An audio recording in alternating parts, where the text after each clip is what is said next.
मोदी सरकारच्या 12 वर्षांच्या कारकिर्दीत पहिल्यांदाच एका मंत्र्याला आंदोलनामुळे राजीनामा द्यावा लागलाय। आंदोलनामुळे राजीनामा देणारे धर्मेंद्र प्रधान मोदी सरकारमधील पहिले मंत्री ठरले आहेत। विशेष म्हणजे सरकार झुकवणारा दुसरा तिसरा कोणी नसून तर एक मराठी तरुण आहे। अभिजित दिपके या 30 वर्षांच्या तरुणानं सर्वात मोठ्या सत्तेला झुकायला भाग पाडलाय। पाहूयात।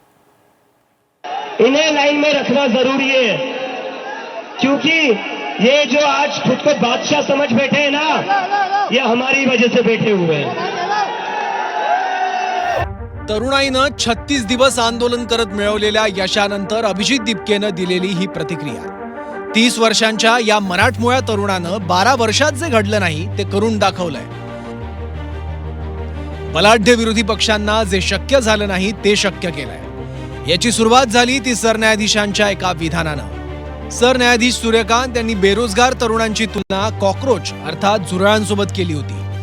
अपमानास्पद विधानाविरोधात अभिजित दिपकेनं कॉकरोच हा शब्द अभिमानास्पद मानून या व्यंगात्मक मंचाची स्थापना केली। 16 मे 2026 म्हणजे आजपासून अवघ्या 3.25 महिन्यांपूर्वी कॉकरोच जनता पार्टीची स्थापना झाली। सोशल मीडियातून सुरू झालेली ही चळवळ तिथेच अडकून राहिली नाही, तर कॉकरोच जनता पार्टीनं थेट रस्त्यावर उतरून आंदोलन सुरू केलं।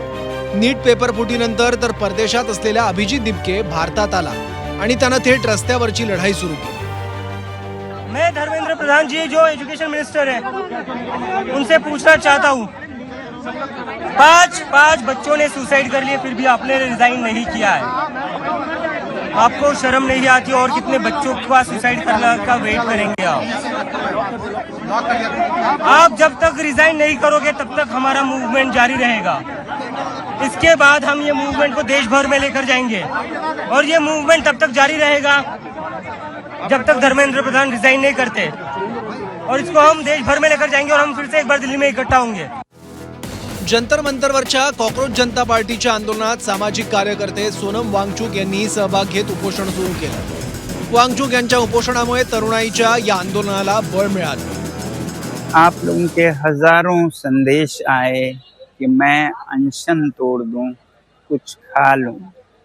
बड़े बुजुर्ग नेतागण आकर मुझे कोई प्यार से कोई गुस्से में बोल रहे हैं।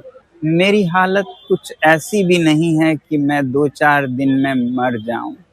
बहुत सारे मेडिकल टेस्ट होते रहे हैं, रिजल्ट्स काफ़ी नॉर्मल है 18 दिन के अनशन के लिए। आज ईसीजी भी हुआ, बुरा नहीं है, तो इसलिए मैं अभी कई दिन चल सकता हूँ।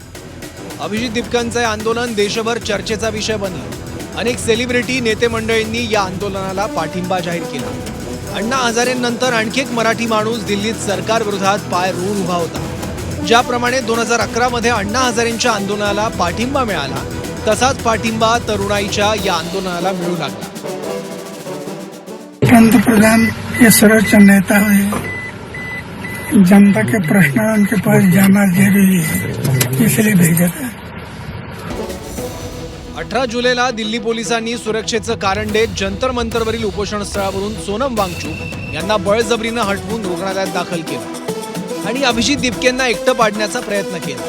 पण हजारोंच्या संख्येनं जमलेल्या तरुणांच्या साथीनं अभिजित दिपकेनं 20 जुलैला थेट संसदेच्या दिशेनं कूच केली। यावेळी आंदोलकांवर झालेल्या लाठी हल्ल्यानं देशभरात खळबळ उडाली आणि तिथेच सरकार कोंडीत सापडलं। दिल्ली पुलिस ने करा है, आज जो स्टूडेंट्स को मारा है, जिस तरीके से स्टूडेंट्स का सर फोड़ा है, वो बहुत ही शर्मनाक है। इसके वजह से पूरी दुनिया में हमारे देश की बदनामी हो रही है। और दिल्ली पुलिस ने ऐसा क्यों करा ये सबको पता है। ऊपर से ऑर्डर आए थे, नरेंद्र मोदी और अमित शाह से ऑर्डर आए थे। दिल्ली पुलिस ने 12 साल की बच्ची का सर फोड़ा है, एक लड़की के छाती पर पैर दिया है दिल्ली पुलिस के मेल ऑफिसर्स ने। दिल्लीतील जंतर मंतरवरच्या आंदोलनात सातत्यानं पाठिंबा वाढत होता, त्यामुळे सरकारवर दबाव सुद्धा वाढला। त्यामुळे सरकारनं सीजेपीशी चर्चा सुरू केली। पंतप्रधान नरेंद्र मोदींनी सुद्धा रील्सच्या माध्यमातून तरुणाईला साथ घालायचा प्रयत्न सुरू केला। Thank you friends. कल देर रात आपसे मिलने का मौका मिल गया। मेरे जो वीडियो पोस्ट किया था उसको जिस प्रकार से आपने रिस्पॉन्ड किया, सकारात्मक सुझाव दिए, थैंक्स टू एवरीबॉडी। 20 जुलैनंतर सुरू झालेल्या चर्चा आणि बैठकानंतर अखेर 25 जुलैला शिक्षण मंत्री धर्मेंद्र प्रधानांचा राजीनामा झाला आणि अभिजित दिपकेनं विजयी हुंकार भरला.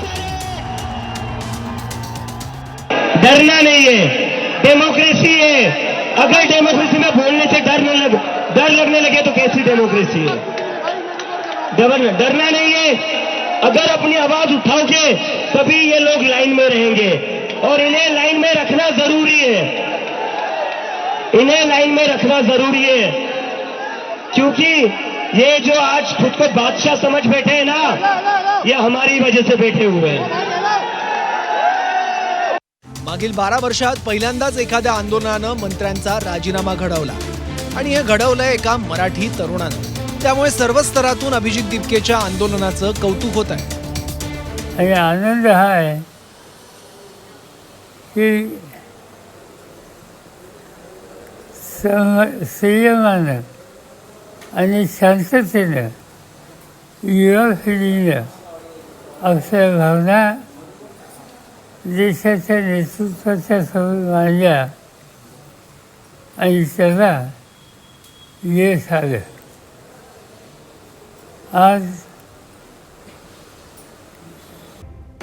हिमालयाच्या मदतीला सह्याद्री वेळोवेळी धावलाय. मराठी माणूस काय घडवू शकतो हे देशानं अनेकदा अनुभवलंय. अण्णा हजारेंच्या आंदोलनात जसा देश एकवटला होता तशीच देशभरातली तरुणाई अभिजित दिपकेच्या पाठीशी एकवटली आणि कधी नव्हे ते मोदी सरकारला मंत्र्यांचा राजीनामा घ्यावा लागला. त्यामुळे मराठी पोरानं दिल्लीला झुकवलं असं म्हटलं तर वावगं ठरणार नाही. ब्युरो रिपोर्ट, झी 24 तास.